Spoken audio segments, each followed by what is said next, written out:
Olá, pessoal! Sejam todos vocês muito bem-vindos para mais uma videoaula do nosso curso de História preparatório para o Enem.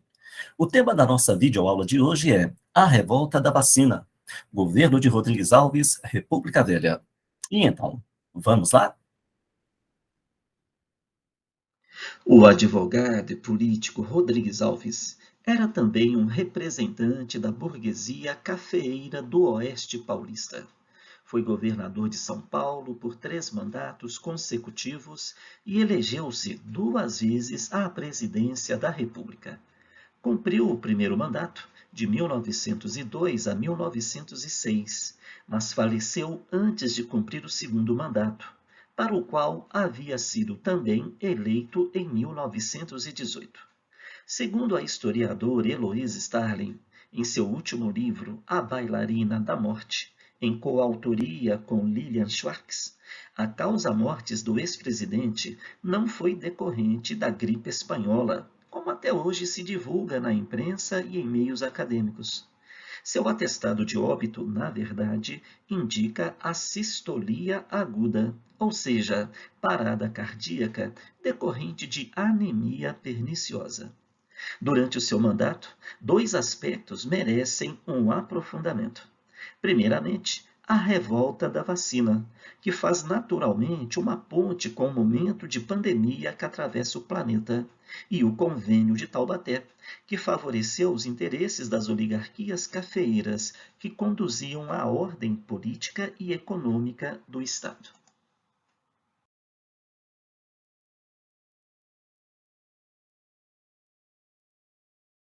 Para compreendermos a revolta da vacina, é importante associar inicialmente a conjuntura externa em que está inserido o período de governo de Rodrigues Alves, através da Belle Époque.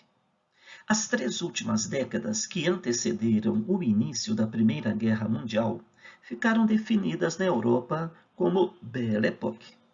A Belle Époque corresponde a um período marcado pelo progresso econômico, científico, tecnológico, urbanístico e de grande efervescência cultural.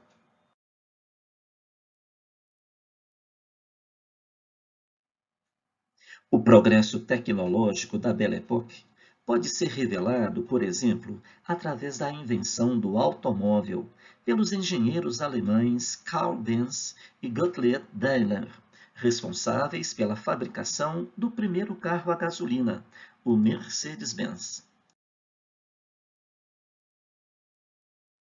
Por sua vez, o progresso científico revela-se, por exemplo, nos estudos de microbiologia do médico sanitarista francês Louis Pasteur. A inovação dos estudos de microbiologia por Pasteur, para a época, guarda grau de equivalência em importância histórica, por exemplo, com o projeto Genoma da Atualidade.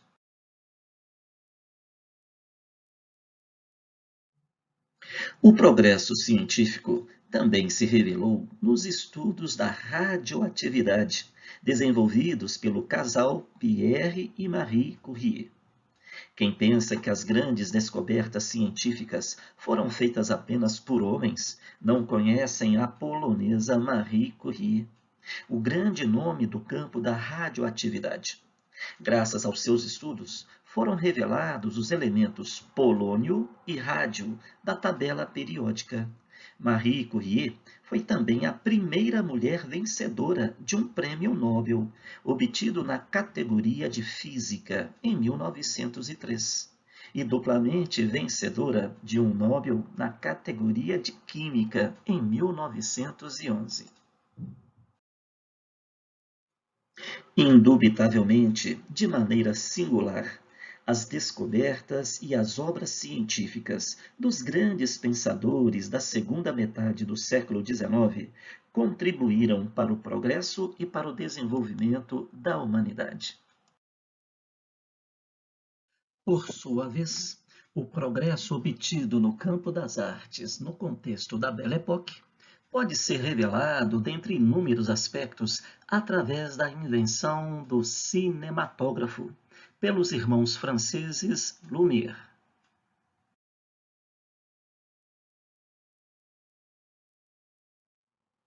Junto aos irmãos Louis e Augusto Lumière, podemos também associar os nomes do inventor Léon Boury, responsável pela criação do primeiro protótipo cinematográfico, e o cineasta Georges Méliès, considerado o pai do cinema de ficção.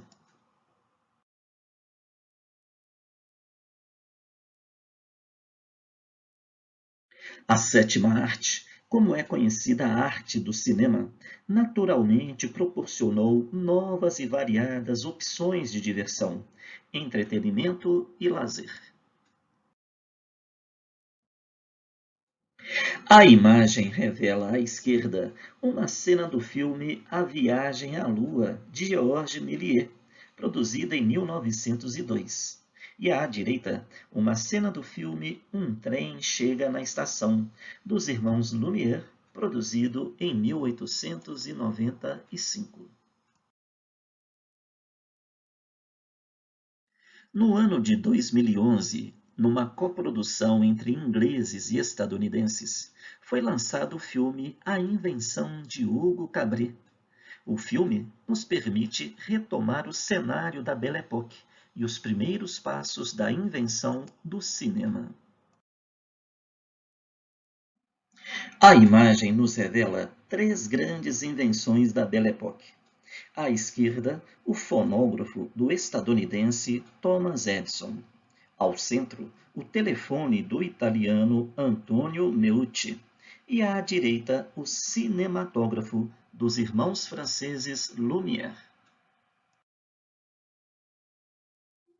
Na França, país que atestava naquele momento um grande progresso econômico e tecnológico, testemunhava-se também grandes manifestações teatrais, literárias, artísticas e musicais, revelando um cenário de grande efervescência cultural.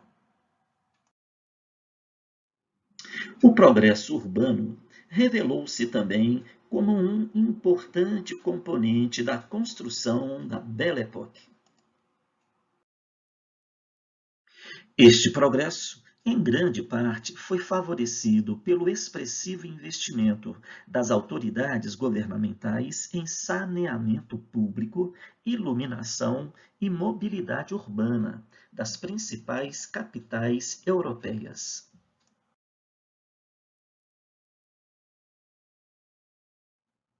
No conjunto dessas capitais, Paris, considerada a cidade-luz, símbolo emblemático deste relevante período.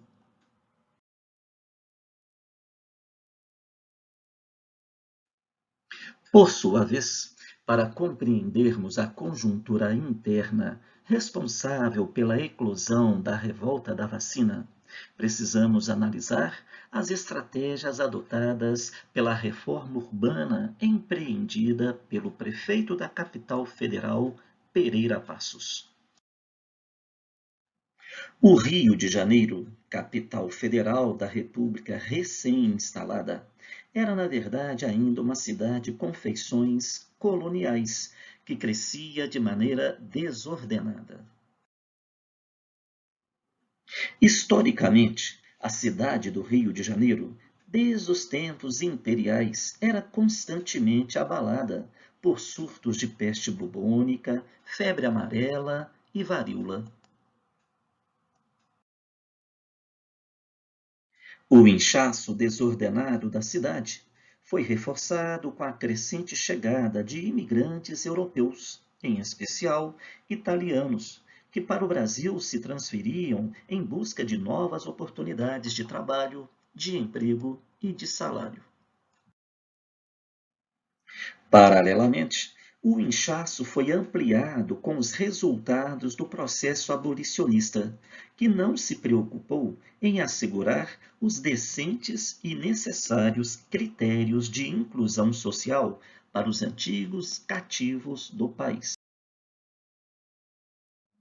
Milhares de pessoas na capital federal, desamparadas pelas autoridades públicas, procuravam sobreviver em casebres, cortiços e moradias coletivas, desprovidas das mínimas condições dignas de existência. Do ponto de vista econômico, os surtos de peste bubônica e de febre amarela, muito comuns nos portos do Rio de Janeiro e de Santos, exigiam dessas mesmas autoridades medidas que favorecessem a erradicação dessas doenças, como forma de garantir a atracagem segura dos navios estrangeiros que desejassem comercializar com o país. Desta forma, se poderia evitar novas tragédias, como a que dizimou boa parte da tripulação do cruzador italiano Lombardia, em razão da febre amarela, responsável pela morte no porto do Rio de Janeiro de 234 dos 337 membros da tripulação. Preocupado com esta realidade e empenhado em transformar o Rio de Janeiro no cartão de visita da República recém-instalada, o presidente Rodrigues Alves nomeou o engenheiro civil Pereira Passos como prefeito da capital federal e o médico sanitarista Oswaldo Cruz como diretor-geral da Saúde Pública. Encantado com a urbanização de Paris, empreendida pelo prefeito Jorge Haussmann, o prefeito do Rio de Janeiro, Pereira Passos, empreendeu um conjunto de reformas estruturais na cidade. Com o objetivo de reformular o centro urbano da capital, ampliando e arborizando, como em Paris, as avenidas centrais, Pereira Passos deu início à remodelação do Rio de Janeiro.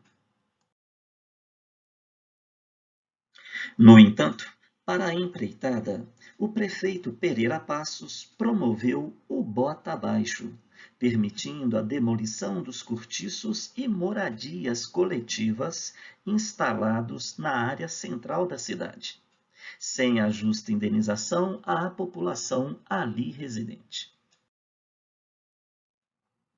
Praticamente 600 moradias coletivas foram destruídas e outras 700 casas populares tiveram o mesmo destino. No período de 2 anos, 14 mil moradores foram desalojados das áreas centrais da capital federal. Esta população, diante da autoritária imposição do projeto urbanístico do Estado, sem a justa indenização, foi obrigada a se transferir para os limites da cidade, instalando-se nas encostas dos morros, definindo dessa forma o surgimento dos primeiros aglomerados periféricos da capital. Este seria, portanto, o primeiro componente social para se entender a eclosão de uma revolta popular na capital federal, na vigência do governo de Rodrigues Alves.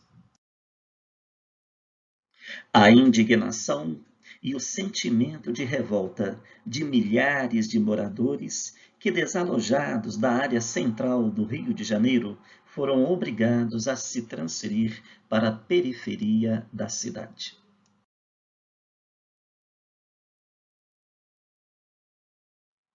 O segundo componente para a compreensão da revolta da vacina encontra-se no conjunto de medidas sanitaristas apresentadas pelo Diretor-Geral de Saúde Pública, o médico Oswaldo Cruz. Oswaldo Cruz foi graduado pela Faculdade de Medicina do Rio de Janeiro em 1892, apresentando a tese de doutoramento A Veiculação Microbiana pelas Águas.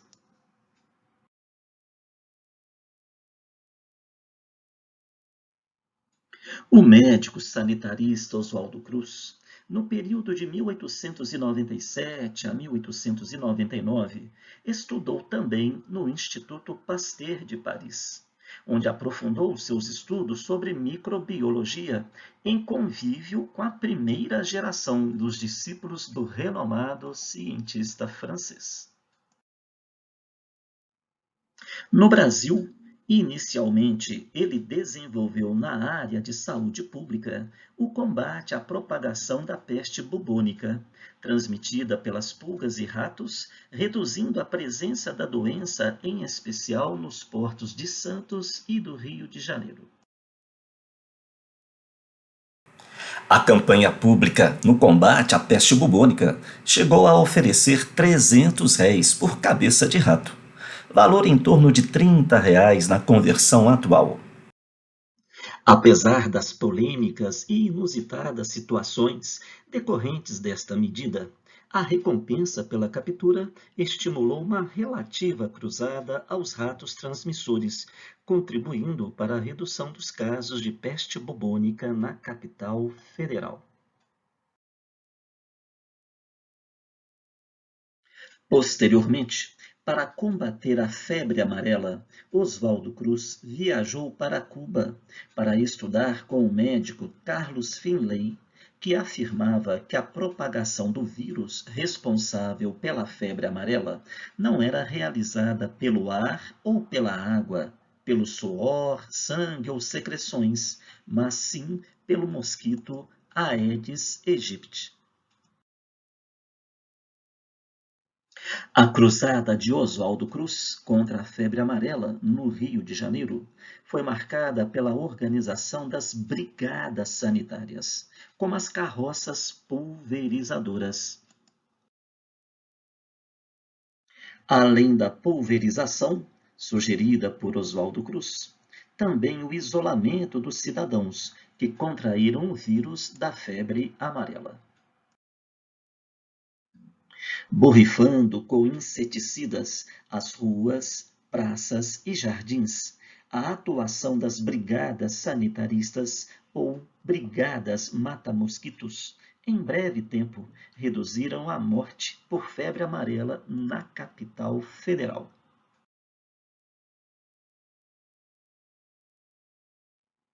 Por fim, para combater a propagação da varíola, Oswaldo Cruz, que estudou no Instituto Pasteur de Paris, sugeriu a vacinação obrigatória. Vale lembrar que a varíola no Brasil, em 1904, já havia promovido a morte de 4.200 vítimas.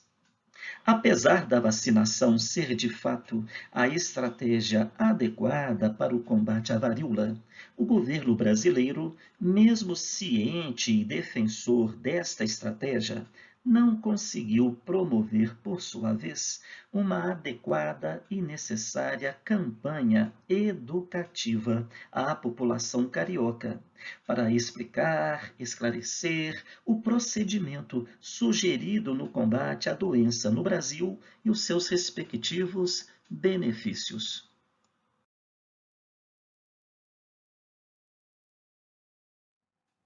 A vacina, definida pelo vírus da vaca, era na verdade conhecida há algumas décadas na Europa, mas no Brasil um recurso rigorosamente desconhecido.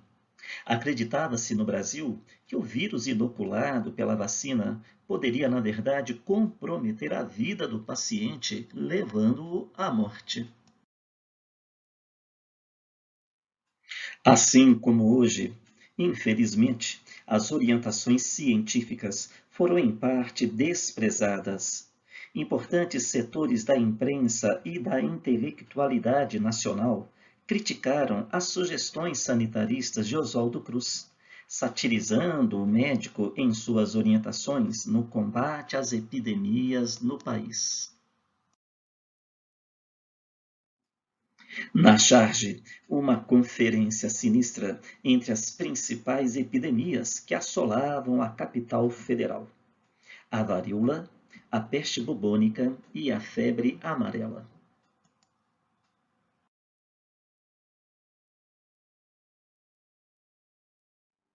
A lei da vacinação obrigatória, sugerida por Oswaldo Cruz ao Congresso Nacional, foi definida como lei obscena, na medida em que, segundo seus detratores, promoveria, em especial, no caso das mulheres, a invasão da privacidade de seus corpos para a aplicação da injeção, algo culturalmente inadmissível para os padrões patriarcais do período. Constrói-se dessa forma o segundo componente para a eclosão da revolta da vacina, ou seja, a insatisfação dos grupos médios urbanos que, ao desconhecerem as virtudes da proposta sugerida pelo médico sanitarista, criticaram a sugestão pela falta de esclarecimento e de conhecimentos científicos sobre as vantagens da vacinação e pelos limites de uma leitura moral que equivocadamente entendia ser a estratégia uma afronta à privacidade do corpo feminino. Depois de exaustivos debates, a aprovação da Lei da Vacinação Obrigatória pelo Congresso estimulou a eclosão da revolta nas ruas do Rio de Janeiro entre os dias 10 a 16 de novembro de 1904. Nesta revolta, que revela na verdade a insatisfação dos grupos sociais urbanos, existem bandeiras e insatisfações diferenciadas, como, por exemplo, a indignação da população desalojada dos cortiços da área central da cidade, revelando a reação dos grupos populares com as estratégias urbanísticas autoritariamente impostas pela ação do Estado. Por sua vez, a indignação, em especial, dos grupos médios urbanos que, por ignorância e desconhecimento de causa, posicionaram-se contra a obrigatoriedade da vacinação.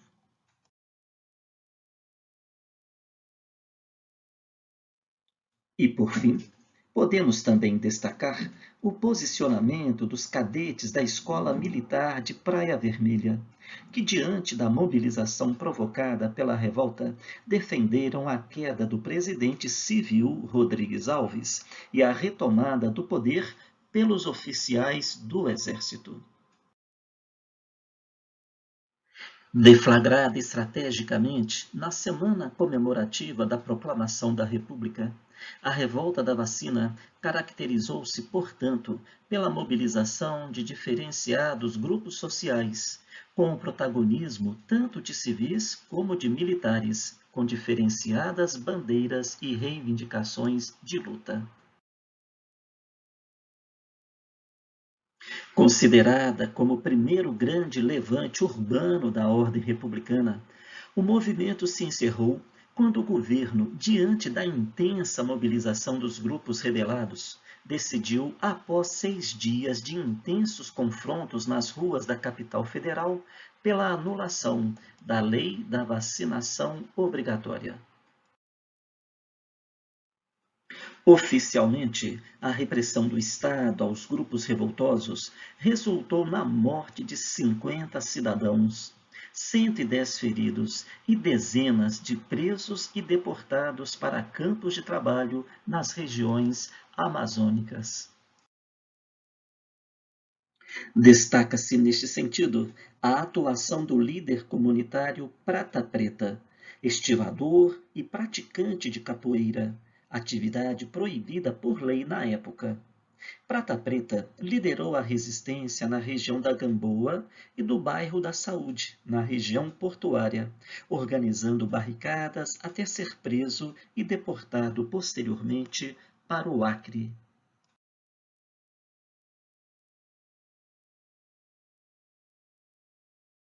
Nesta imagem, a homenagem feita a 2 emblemáticas lideranças contemporâneas deste período. Prata Preta, protagonista da resistência urbana no Rio de Janeiro em 1904, e Antônio Conselheiro, protagonista da resistência rural no Arraial de Canudos em 1897. Em comum entre eles, a luta pela justiça social.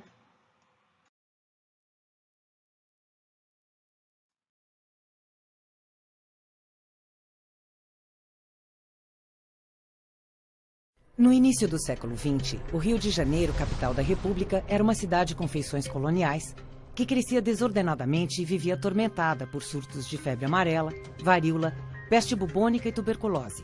Essas doenças vitimavam um número grande de pessoas e atemorizavam os estrangeiros. Em 1902, o presidente Rodrigues Alves, um representante da cafeicultura paulista, chegou ao poder com a proposta de fazer uma reforma urbana na cidade e higienizá-la. O centro do Rio seria remodelado e ganharia avenidas largas, semelhantes às de Paris, capital francesa. As vias seriam adequadas à circulação de uma elite europeizada como a carioca, mesmo que para isso fosse preciso retirar à força as pessoas pobres que viviam em antigos casarões do centro. Para essa empreitada, Rodrigues Alves nomeou o engenheiro Pereira Passos como prefeito e o médico sanitarista Oswaldo Cruz como diretor-geral de saúde pública. Ambos receberam do presidente carta branca para agir. Sem qualquer consulta à população e aos gritos de "bota abaixo", os funcionários da prefeitura demoliram, em menos de um ano, cerca de 600 habitações coletivas e 700 casas do centro da cidade, deixando sem teto pelo menos 14 mil pessoas. Os desabrigados se dirigiram aos subúrbios e aos morros e mangues, e lá construíram casas de tábuas cobertas com latas de querosene.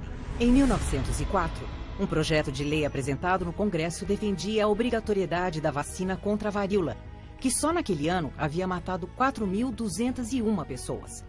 Esse projeto dividiu a sociedade carioca e foi o estopim para a revolta popular que ficou conhecida como a Revolta da Vacina. Não se falava em outra coisa. Segundo o projeto, os agentes de saúde tinham o direito de entrar nas casas e aplicar a vacina. Como as mulheres iriam permitir que um estranho visse e manipulasse o seu corpo? Havia ainda o medo de que a vacina inoculasse a doença ou levasse à morte. Pessoas dos mais diferentes grupos sociais revoltaram-se contra o que consideravam uma invasão de sua privacidade e um risco à sua saúde. Não tem nome, na categoria dos crimes do poder, a que ele se aventura obstinadamente a me envenenar, com a introdução no meu sangue de um vírus, sobre cuja influência existem os mais bem fundados receios de que seja condutor da moléstia ou da morte. Mas também havia os discursos a favor. O aperfeiçoamento e progresso da higiene pública em qualquer país simboliza o aperfeiçoamento moral e material do povo que o habita. É o espelho onde se refletem as conquistas que tem ele alcançado no caminho da civilização. Quando a lei da obrigatoriedade foi aprovada, a revolta explodiu em vários bairros do Rio de Janeiro, transformando a cidade em uma praça de guerra. O governo, por sua vez, reagiu pedindo o apoio do Exército e da Marinha e ordenou o bombardeio de bairros e áreas costeiras. Em meio ao tumulto, militares e opositores ao governo de Rodrigues Alves tentaram um golpe de Estado, que fracassou num confuso confronto militar. Bairros inteiros, como o da Saúde, comandado pelo capoeirista Prata Preta, se defendiam em barricadas, reforçadas por postes de iluminação, trilhos de trem, bondes revirados, pedras e materiais da reforma da cidade. A resistência popular foi tão intensa que o governo revogou a obrigatoriedade da vacina. E, diante disso, a revolta retrocedeu.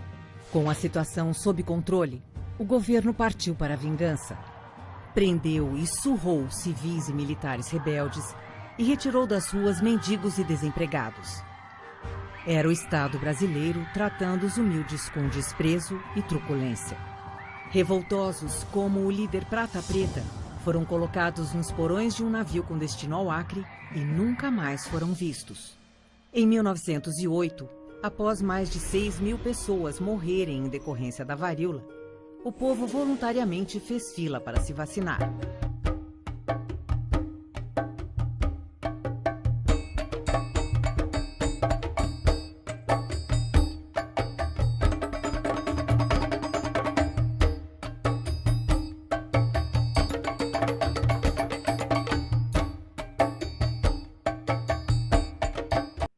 Muito bem, pessoal.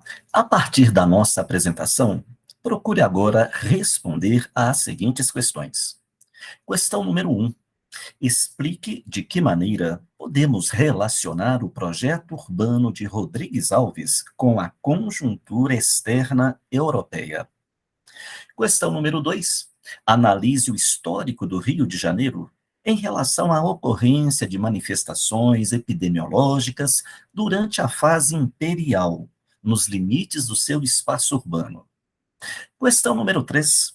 Apresente dois componentes de ordem social que agravaram o inchaço urbano do Rio de Janeiro nas décadas finais do Império. Questão número 4. Explique de que maneira a ordem econômica era impactada com a ocorrência de epidemias no litoral do país. Questão número 5. Justifique por que as reformas urbanas de Pereira Passos contribuíram para a eclosão da revolta da vacina. Questão número 6. Apresente os 3 principais desafios de Oswaldo Cruz na área da saúde pública da capital federal. Questão número 7. Explique a importância dos contatos de Oswaldo Cruz com o médico cubano Carlos Finlay para o êxito de sua proposta sanitarista. Questão número 8. Justifique, através de 2 argumentos, por que a estratégia de Oswaldo Cruz para combater a varíola foi contestada por setores da sociedade carioca. Questão número 9. Podemos afirmar que a revolta da vacina foi exclusivamente definida pela vacinação obrigatória? Justifique a sua resposta. Questão número 10. Construa um parágrafo analisando o desfecho do movimento e a posterior conduta da opinião pública em relação ao processo de vacinação no Brasil. Um bom trabalho e até a próxima. Muito bem, pessoal. Encerramos dessa maneira a nossa videoaula especial sobre a revolta da vacina. Muito obrigado a todos vocês pela atenção, um grande abraço e até a próxima.